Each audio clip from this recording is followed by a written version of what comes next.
I'm here in Wow Summit Dubai at Atlantis the Royal.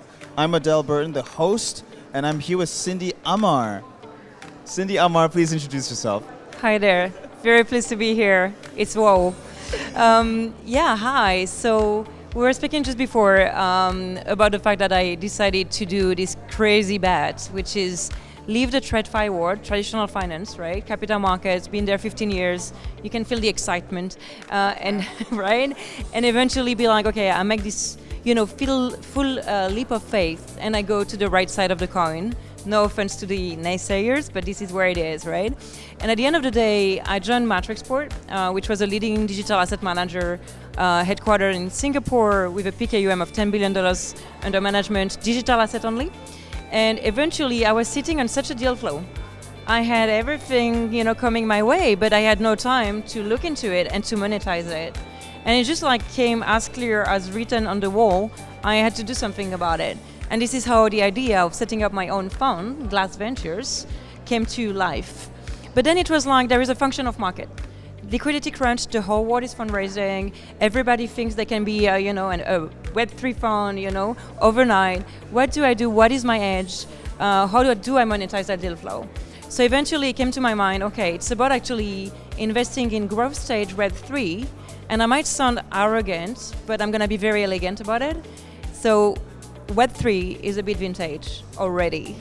So it's all about Web 4. And then you're like, Web what? Can you eat it? What is this, right? Web 4? Yeah. So if I go back to history a little bit for, everybody to get it, it all started with Web 0. Web 0 was this Minitel, which is the ancestor of internet, a French thing, right? And I would remember my brother, 12 years older, Palo Alto guy, and he would be looking at, bringing this big box at home, black screen, wait in front of it for 12 hours, and eventually see a letter. And I was 6 years old, I could read, it was an L. And eventually what happened is that he jumped out of his chair and he was so excited, and I was like, okay. The thing is it was the very first time we would be entering Web 1, read only. You don't need to go to a library, you go to Wikipedia, you can read. Web 2, you can read, you can rewrite, you can write in blogs, you have social media, WhatsApp, you name it, you can interact. Web 3, when I add a bit of sensory, experience to it, I can see you, I can hear you, but I potentially will be able to be so immersed that I can touch you. But we're not there yet. That's why Web 4 come into play.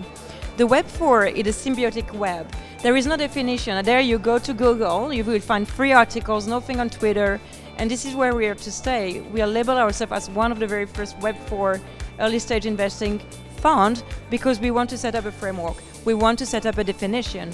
So the symbiotic web is where you have everything happen in a one-stop shop on the internet. It's going to be blockchain related, peer-to-peer, decentralized, metaverse-driven, virtual reality and so on, and obviously AI.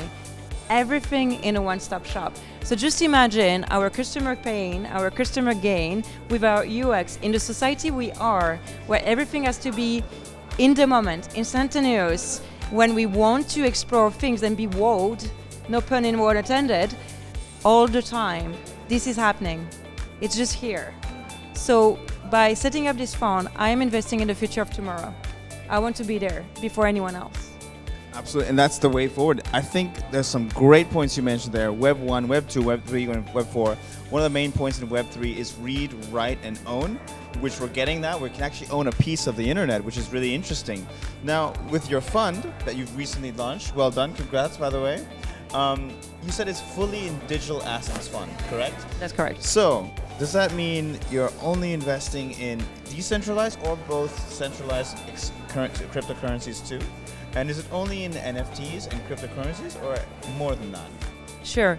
So obviously you can always be super generalist, right? There is things that comes through, your wealth of experience, right?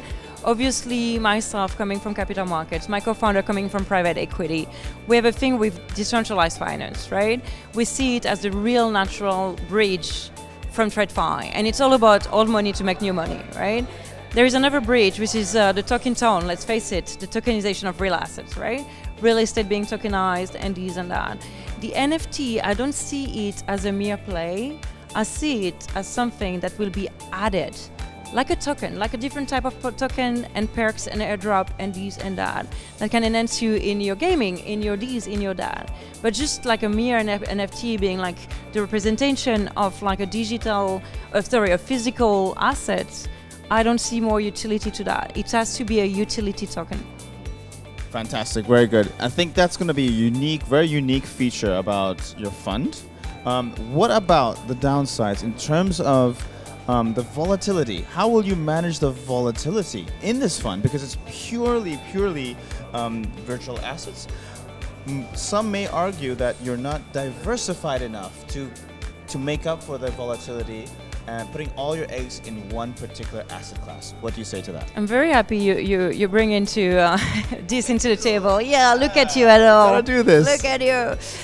Look, diversification is quite interesting, and I come from traditional finance, right? So it reminds me of a friend of mine be like, CZ from Binance, he owns everything 100% in crypto.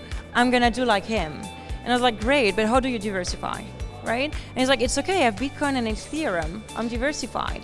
Yeah, well, so you diversify by holding tokens, right? You diversify by investing in a VC fund. You diversify by investing in a hedge fund. You diversify by investing in different asset class in the crypto. Because crypto is a big word, right? Or digital asset is a big word, but there's so many things to it. The same way, it's an asset class. The same way debt is an asset class, equity is an asset class. And I will tell you something about like all these traditional investors I meet all the time, and I realize something. They're like this crisis confidence around the big bad word crypto that is just like not fair to the industry, but fair enough. And I would tell them, I'm not here to tell you invest in my fund to diversify your portfolio. I manage my wealth. I'm not advising about your wealth. You're a big boy, you're a big lady. You can do your investment in debt, in equity, in crypto, in real estate, whatever. I'm just here to offer you protection and upside. And then they're like, what do you mean? And I'm like, when you invested in that tech company, you didn't know anything about it, right? Someone gave you a material non-public information, is great, invest there. But that company is gonna be disrupted because disruption is the new normal. So it's all about the disruptors of the disruptors. So how about this fintech company, AI, blockchain company, coming, be the incumbent of the tech company you invested in? I offer you to get an edge against your own investments. And this is where I'm transforming a fear of crypto into a FOMO, and then I tell them fear no more.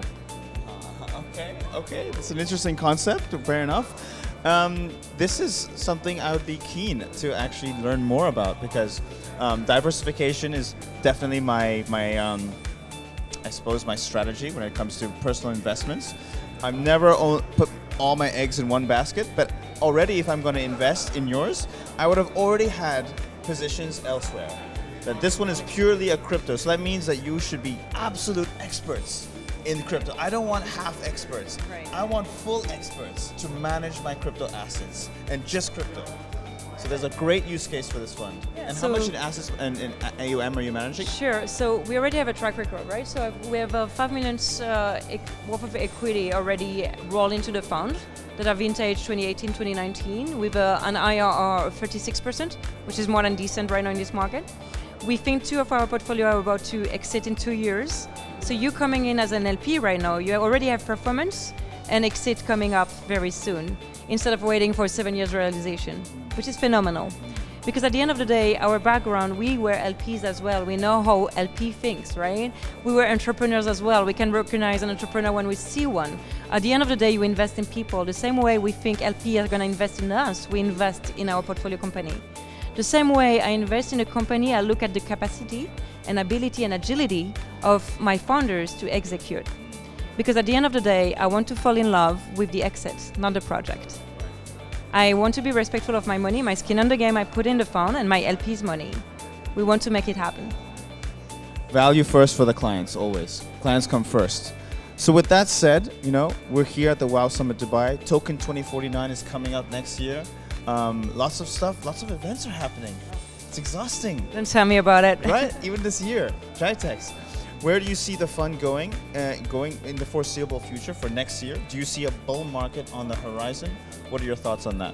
Sure, I mean, no one has a crystal ball, right? You just want to be optimistic. You're in this industry, by definition, you're bullish, right? So at the end of the day, I want to believe if there is no big shoe to drop and no black swan event hidden that we have never heard of before, I would say 6 to 9 months. And as a thing is like, no, I finalize my fundraising, and as soon as I have money coming to the door, I deploy the capital. We already have vetted a number of projects. We know that they're gonna go far. We want to invest now and not on the bull market, because this is where the most healthy investment can be made. You have all these founders, and I dare say that, right? All these founders coming on a bull market with a bit of a cocky behavior, be like, you don't choose me, investor, I choose you, right? Type of behavior, and with valuation to the roof. When it comes to a bear market, they bend their knees, they come to see you, very nimble, and they're like, you know what, give me a little bit of money to validate my POC. Then I can show you, I can drive a launch, I can attract a community, and then we can speak about real money. But because you've been there when I was literally homeless, I'm happy to give you a sweet deal into my next raise. And this is beautiful. This is where you build long-term relationship. There is no friction. And you come in as a smart investor, hands-on, you want these people to succeed. Fantastic. Thank you so much, Cindy, for your time. This has been such an insightful discussion, a technical one, delving into funds, delving into diversification. Thank you for your time, and I hope to speak to you soon. Thank you, Adele. Thank you. A pleasure. Thank you very much. We'll see you soon. Cheers. Bye.